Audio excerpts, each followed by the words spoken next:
Hi guys, it's Amber, welcome back to my channel. So I owe you all a huge apology because it has been so long since I've sat here and done one of these fertility videos. I will kind of explain why as we go on, but everything's been a bit mental. We have had Christmas and it's now New Year, so I figured New Year's Eve I'd do the last video of 2019 before we head into 2020, and just kind of talk to you about something that I have had so many questions on.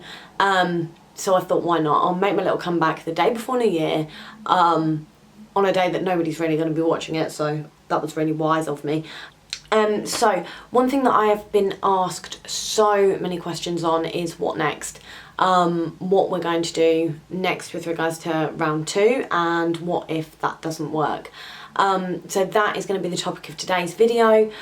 Before we get going, if you haven't already, please make sure that you have subscribed to my channel. There's a little button down there that says subscribe. Make sure that you turn your notifications on so every time I post a video you are notified, and as always, if you like what I'm posting, then please make sure that you give the video a big thumbs up.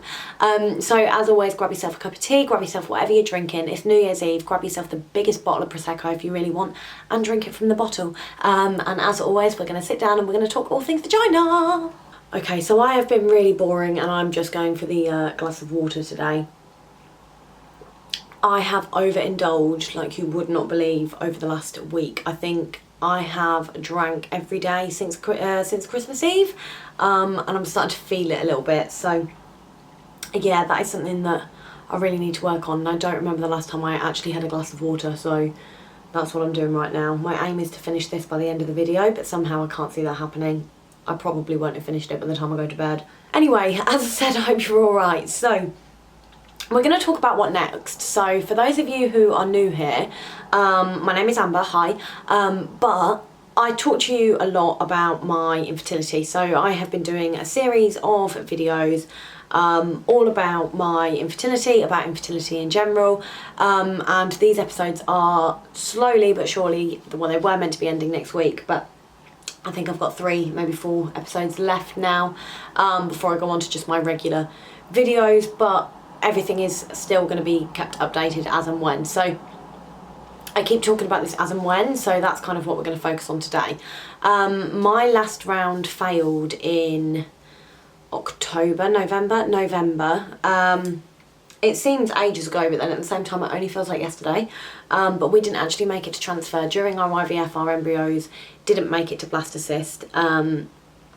So it never happened for us, and the round was a failure, or it was cancelled, I suppose, whichever way you want to look at it. So our plan as of the new year. So we are currently waiting for my first natural period post IVF. So I've had my bleed, withdrawal bleed as they call it, when I've come off all my medication. I had that pretty much 4 or 5 days after, so I think it was about the 20th of November, and now we are just waiting for a natural bleed. We can't do anything until I've had that. So my clinic advised us to wait for that bleed, and then when we've had that bleed, to get back in contact with them, and we can start talking about round 2. So as soon as I've had that bleed, we will be arranging to go in for another treatment consultation. This time they want to change my medication. I don't know what to, I don't know why, I don't know anything really, other than that I'm going to be on different medication. So that's what we're going to do. We've got the money sat in a pot ready to go again for round 2, and hopefully that'll be that. Hopefully it's going to work. I feel a bit more nervous for this round. I think because obviously round 1 failed, that I'm less optimistic and a bit more pessimistic about the entire process. I'm feeling positive in that it's a second round. We're a step closer to the average, if you like, of how many attempts it takes to work. So I'm having a real mixed bag of emotions when it comes to it, because I think, I don't know, I'm just so scared of it failing again, that it's not really an ideal, well, it's never an ideal situation to be in, but I just mean, like, I don't like feeling pessimistic, but I also don't want to get my hopes up. I feel like if I expect the worst, then only positive things can come from that. But at the same time, I don't want to expect the worst, because I feel like I'm manifesting that, and therefore I feel like, well, if I don't think it's going to happen, then it's not going to happen. So I'm stuck between a rock and a hard place really with how I feel about it. But I have faith in my clinic. I'm really glad that we're going back to them, and so I'm just hoping that it all goes to plan and that by the end of February I'm pregnant. I don't know, I just find it really hard to be like, yay, let's go, let's do it again. And I don't really want to go into it like that either. I'm very aware that this isn't, you know, all sunshine and roses, and it doesn't work for everyone. So I'm very aware of that, and I'm just going in with that in mind, I think. But hopefully that'll be the end of this whole facade, but we shall see. So the question that I get asked, and the question that I kind of put out on Instagram to see whether or not you wanted me to cover, and you do, is what if round 2 fails? So round 2, period providing, is the end of January, the beginning of February. So we will know really by the end of February whether this has worked or not. Our clinic that we are at is a cheaper clinic because we are not on as much medication as I would be on if I went elsewhere. So they call it shoebox IVF. It's a lot more natural. Like I say, the injections aren't as high a dosage as they would be elsewhere, so the side effects are lower. They kind of go for quality of eggs over quantity of eggs, which is why anybody that you speak to has been to the same clinic as me will not have had a huge amount of eggs. Like, you go on these IVF groups and things like that on Facebook, you talk to women, some women, you know, I saw on Facebook the other week somebody got 50 eggs, like 50. That just seems unreal to me. It almost seems too many. But I just wanted to keep it as natural as possible, which is why we went with this clinic. I do really like them. I haven't really got anything bad to say about them. So we are happy to go with them again. So that's what we're doing. Like I said, they're changing our medication, but then if that doesn't work and I need more medication and I need a higher dosage because I'm not reacting to it as well as I should be, we are going to need to look at going to a different clinic. Now, if we do that, it is going to cost us a lot more money, and if I'm really totally honest with you, after round 2 we run out of money. You know, people are very quick when it fails to say to you, oh well, you can try again, and it's true. Yes, if you want to try again, you can try again, but the logistics of trying again, it's not as easy as when you don't fall pregnant naturally and you're like, right, well, we can just have sex again next month. It doesn't cost you £8,000 to have sex, whereas ultimately that is what we're doing. We're paying an obscene amount of money for somebody to do this for us, not have sex for us, you know what I mean? So I think, as far as we're concerned, if round 2 doesn't work, we have ran out of money for the time being. We'll have spent the money on 2 rounds, and then we just kind of have to save. I think there's a lot of things that we have put on hold for this that, for me, I've kind of got to a point where I'm fed up of putting everything on hold because of it. That there are certain things that I want to do if it doesn't work, that I wouldn't be able to do if it did work. So it's things like going on holiday. We haven't gone on holiday, and I think we are so overdue a holiday. Our last holiday was our honeymoon, but obviously so much has happened since then that I do feel like we just need a break. So it will be a case of putting some money towards going on holiday. On top of that, it's things like we really need a new bathroom, and it's not a point of a want anymore. It's a point of we really need a new bathroom, as I cannot have a shower without it leaking all on my floor, which is really not ideal. We could do with a new kitchen. We're not going to get a new kitchen, but we could do doing that up. We started doing the house up last year. We started doing a lot of decorating, and it's just kind of all stopped in its tracks. So there's a lot of things that I would rather at the minute we kind of put all the money into if it doesn't work, because there's only so long you can do that for. Like, I don't know if this is ever going to work. I don't know if we're going to be doing this for the next 6 years, and if we are, then in 6 years time I don't want my bathroom still leaking on the floor. God, the bathroom will have fallen through. So there's a lot of things on that front where I think, right, the money needs to go. On top of that, I think, like, work-wise, it's, so Marco's a hairdresser, and he has been saving for years to be able to get his salon. The money that we have for that, we're waiting for a certain development to be built now, ready to lease. So I think one of the big things is that although we have a fair pot that we're sat on for that, we dipped into that for the wedding, and we've dipped into it already for the IVF, that I don't want to have to keep dipping into that. So that will take priority. And then on top of that, I've also got to look at my life and my life with my job. And I don't have a bad job. I am not badly paid at all. But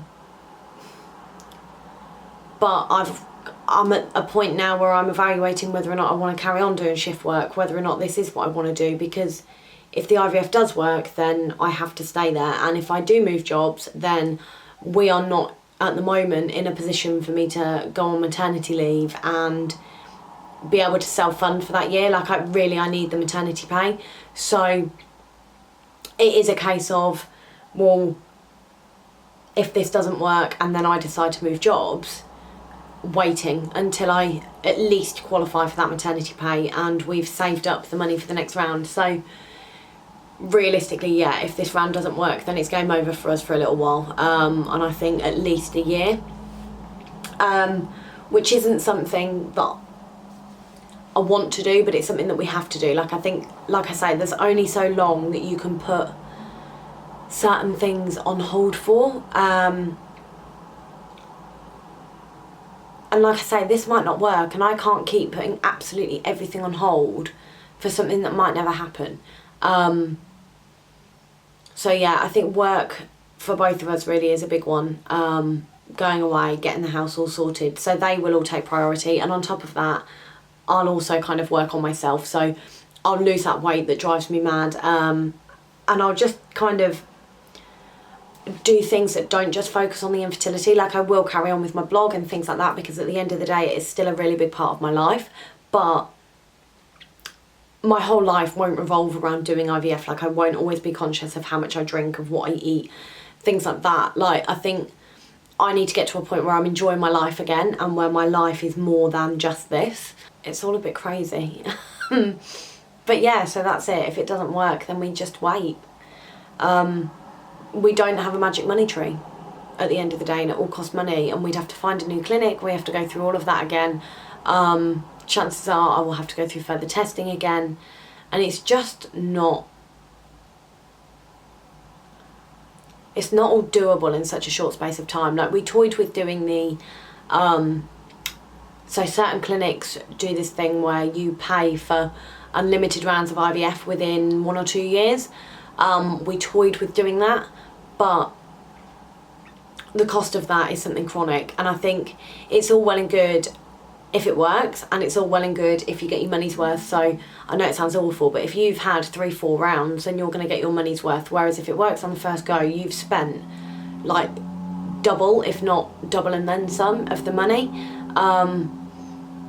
So that is something that we will perhaps look at if the next round didn't work.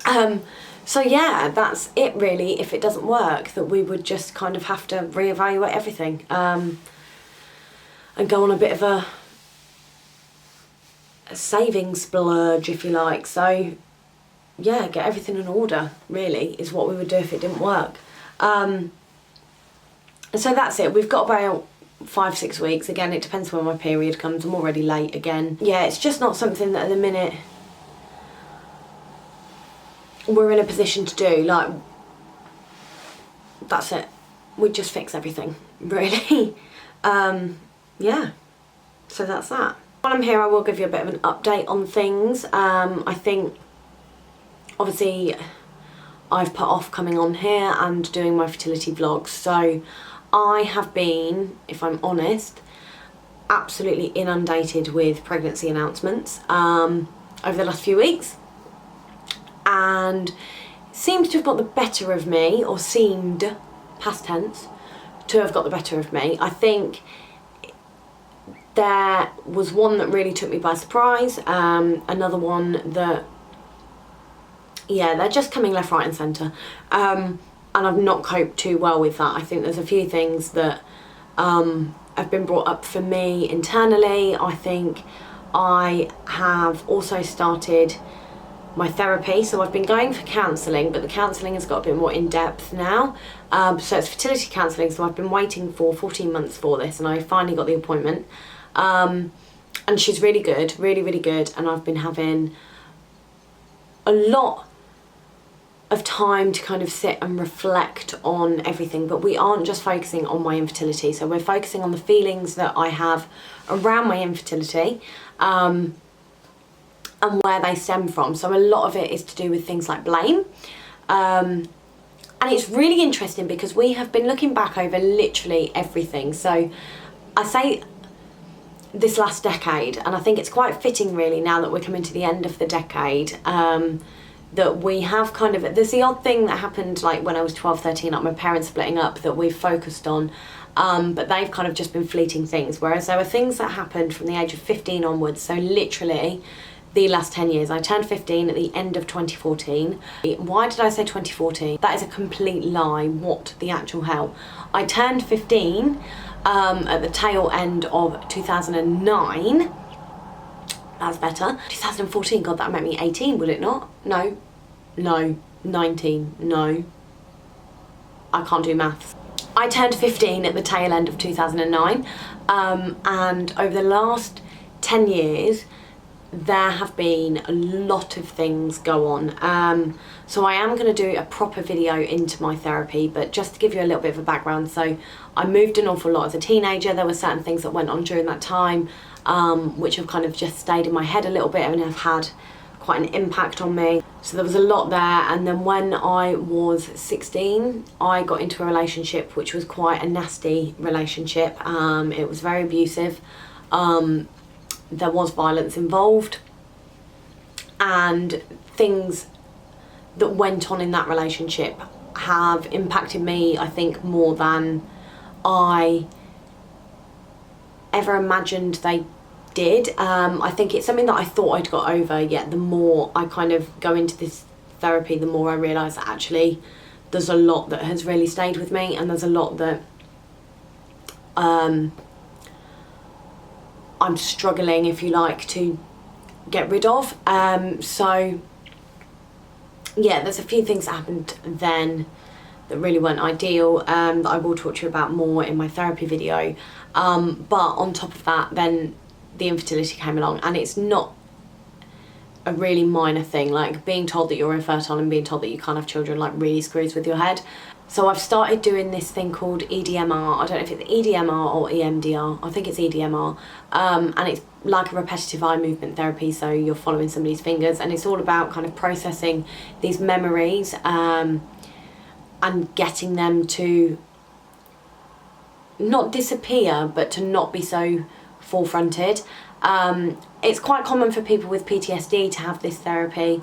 And I think because a lot of things that have happened over the years have surfaced as a result of this therapy, I've kind of not really been in the headspace to sit here in front of a camera and talk about my life, and talk about the thing that I'm obviously in therapy for. So it's really interesting, and I'm really glad that I'm doing it, because I do feel like it is benefiting me. Like, there's certain things that it's really helped me process and help me get over. So yeah, so I am really, really sorry that I haven't been on, and that these videos haven't been every week on a Saturday as I initially promised. It is something that, so what day is it today? I don't even know what day it is today. Let me have a look. What day is it? What day is it? What day is it? So today is Monday, filming this, so it is actually going to go live tomorrow. So Tuesday is when you will be able to watch this, which is tomorrow. So I will try and get an episode up for Saturday. I'm going to film one during the day on Thursday, edit Friday, online Saturday. So they will now resume back to the weekly videos. Like I say, I can't remember whether I've got 3 or 4 of these left to have completed my full 18. But things are still going to be getting uploaded. They're not going to be vanishing. It's not going to be a case of I'm not going to be documenting everything, like of course I am, but as and when. And that's it. That's why I think this is quite a fitting video, because I think the year is coming to an end. It's a new start. I'm going to be starting the IVF again next month at the beginning of the year, and if it doesn't work, then I've got another 10 months to fill. And I think that's how it's,